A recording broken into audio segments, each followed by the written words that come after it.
Bigyan natin ngayon ng reaction opinion itong post ni Attorney Rowena Guanzon, the unofficial spokesperson of OBP. Sabi nyo, simple lang, ituloy ang bloodbath. Yan siya. Oh. He is on fire, ready to rumble. Ang daming naghihintay sa bloodbath na yan. Agree ba kayo sa pahayag ng unofficial spokesperson ni BP na ituloy ang bloodbath? Okay, tingnan natin. Kung ako ang inyong tatanungin, yes, tuloy na tuloy. Kasi we have nothing to worry pag matuloy ang bloodbath. Win-win situation tayo. Wala tayong katalo-talo. Matuloy man o hindi. Basa tayo sa mga comments. Okay? Ito. Greek John Largo. Sige, go, go, go. Gusto namin yan. CY Journey. Gusto ko yan. Ha, ha, ha. Meli Titos. I agree. Auro Nabante. This is symbol is bloodbath ready. Yan o, ang daming nagsasabing tuloy ang bloodbath, oh. Bloodbath waving. Elvira Borlaza, basta kumapit ka sa mga Duterte, panigurado kang mananalo. Iba ang hatak nila sa mga tao. Malakas ang karisma nila kahit anong sira sa kanila, lalo silang lumalakas sa mamamayang Pilipino. Sa lahat na naging pangulo ng bansa, ito, kakaiba sila. Kasi nga, hindi corrupt, may malasakit sa bansang ito. Wow. Beth issue. True, takot lang pati senador at magkakaalaman na dapat ituloy para malinis ang pangalan ni BP. So, ngayon is June 9. June 10. So, malalaman na natin sa June 11 kung matuloy ba ang bloodbath o hindi. Sino bang mananaig? 13 senators pipirma ng resolusyon. Okay, may i-share ako na napakagandang post ni Joey De Bibre, no? May 3 grupo ngayon na nagmamasid sa impeachment. Group 1, 2, and 3. Ito. Sit back and relax. Let them battle it out over impeachment trial. In the impeachment trial of PP Sara, 3 major interest groups emerged. Number 1, those who want the BBM administration to survive until 2028. Number 2, those eagerly waiting for Inday to be erased from politics. And number 3, the Dutertes. Kita, yung group number 1, ito sina tinawag nga LBM, Liza Bongbong Martin. Sila yan.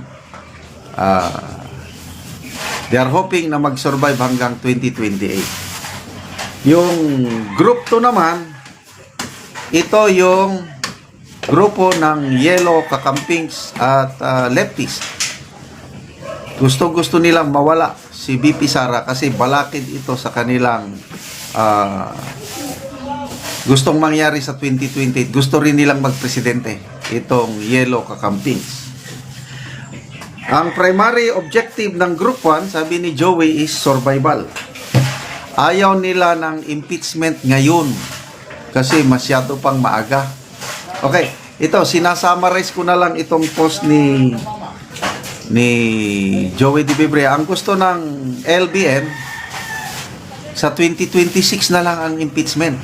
Kaya ang motto nila, i-dribble mo ng i-dribble ang bola, baby. Kaya wag mo na ngayon, masyadong maaga. Sa 2026. Kasi kung 2027, parang may prohibition na ang isang official, wag mo nang i-impeach a year before the election, something like that. Kaya 2026, tuloy nilang impeachment itong grupo ng LBM. Okay. Group 2, ayaw na Hindi na sila makahintay ng 2026. Ngayon na. Impeach na habang maaga pa. Kaya, ang moto ng group number 2 is, kung hindi ngayon, kailan? Kung hindi tayo, sino pa? Di ba? Ang gandang kasabihan yan. Ngayon na. So, ang group 1 and 2, agree sila, gusto nilang ma-impeach si VP Sara, kaya lang yung timing, hindi sila nagkakasundo. Ang group 2, ngayon na. Ang group 1, LBM 2026. Okay? And then, tayo naman. Group 3, mga DDS. Now, if you are on the side of the Dutertes, just let group 1 and 2 get to each other's throat. Pabayaan mo lang sila mag-away-away. Bakit? Advantage tayo in all possible scenarios. Bakit? Kung ngayon, kung ituloy ang impeachment ngayon, we have the numbers. Sa 2026, sa 20th Congress, we still have the numbers. 9 senators lang ang kailangan para ma-acquit si VP Sara, and we have it.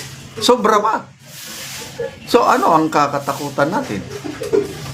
Kaya I don't know, basta agree ako dito sa assessment ni Joey Dibibre na pabayaan lang natin sila. So ano ang motto natin? May motong nakalagay dito. Okay. Ang motto daw natin ganito: itodo nyo na, kundi yari kayo. Group number 1, i-dribble mo muna ang bola, babe. Ayos, sang isyot. Group number 2, yellow kakampi. Kung hindi ngayon, kailan pa? Kung hindi tayo, sino pa? DDS, itodo nyo na. Kung hindi, yari kayo. Yari kayo kay VP Sara pag 2028 dahil lintik lang ang walang gante, sabi ni Senator-elect Marcoleta. Lintik lang walang gante. Umanda na kayo. Former Senate President Frank Drilon has advised his colleagues at the Senate to be careful about committing an unconstitutional act in the alleged move to dismiss impeachment trial of Vice President Sara Duterte by mere resolution. Okay. Ito, may article ang politico.com.ph ang title, Do not play with fire, baka masunog kayo. Matindi. Kaya basahin natin yung article. Nakakapagtaka itong si Senator Drilon, ex-Senator Drilon, kasi nung una, may fearless forecast, sabi niya, hindi matutuloy ang impeachment. Ngayon, mayroon ng move ang mga senador na i-dismiss nga ngayon. Do not play with fire. Baka masunog kayo. So, ito na po yung article.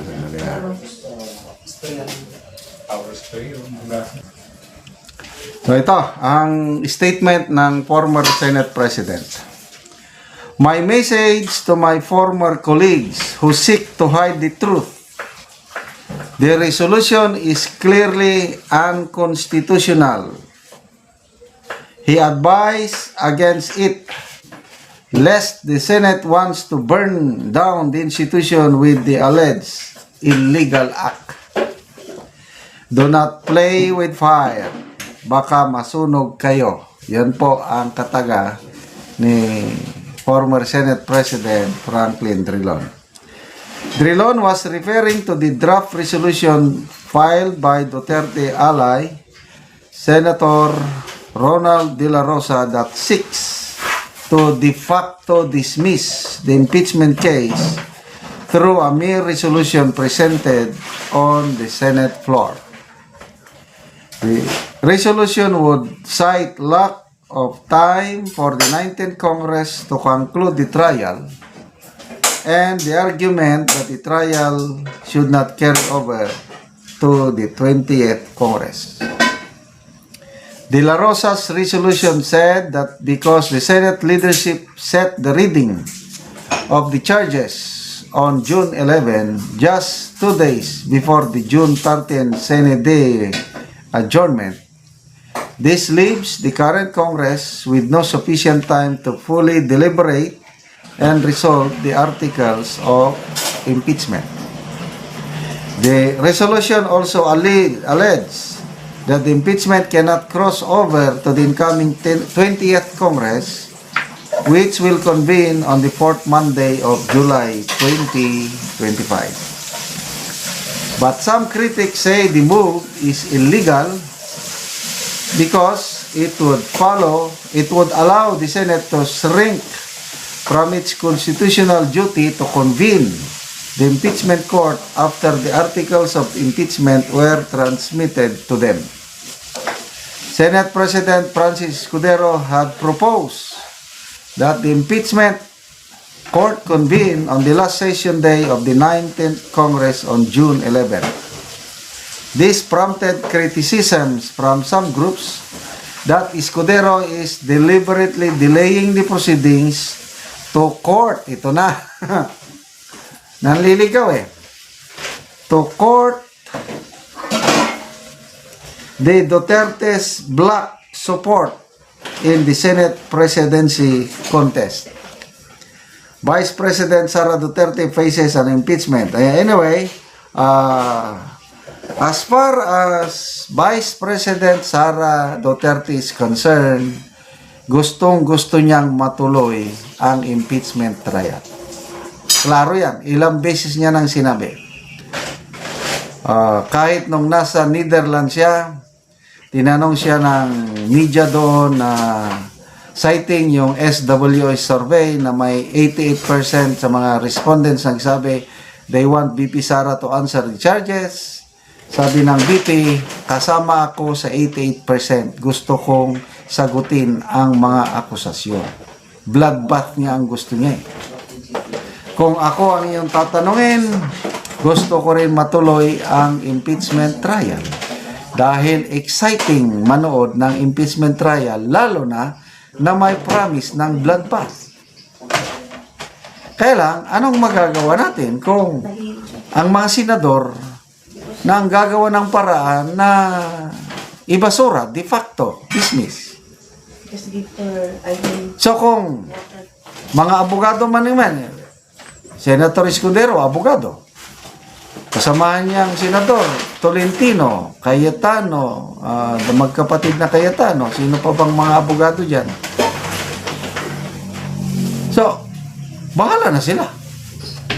Sila ang mananagot sa taong bayan kung i-dismiss nila de facto.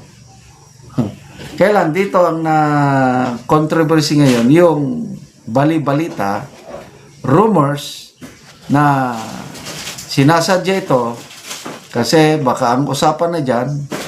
Kasi impeachment is a political process. So, bakit biglang pinuspon ni Senator Escudero yung reading ng articles of impeachment? From June 2, ginawang June 11. Tapos, the following day, holiday, June 12. The following day, adjournment na, Sabado. O di wala nang magagawa. Ay di, bahala sila dyan. Basta ang taong bayan naghihintay na matuloy ang impeachment trial. Ngayon kay i-dismiss nyo de facto, talagang tulubagon kung sa Bisaya. Accountable ang mga senators sa gagawin nila. May mga abogado naman sila. So, yan, kanya-kanya ng pananaw. Drilon, abogado. Tolentino, abogado. Escudero, abogado. O di, bahala ang Supreme Court. So, sa mga nagsasabing unconstitutional, siguro ang challenge sa kanila, magsampa ng kaso sa Supreme Court. At bahala na ang Supreme Court na maghusga dahil sila ang final arbiter ng mga bagay na ito.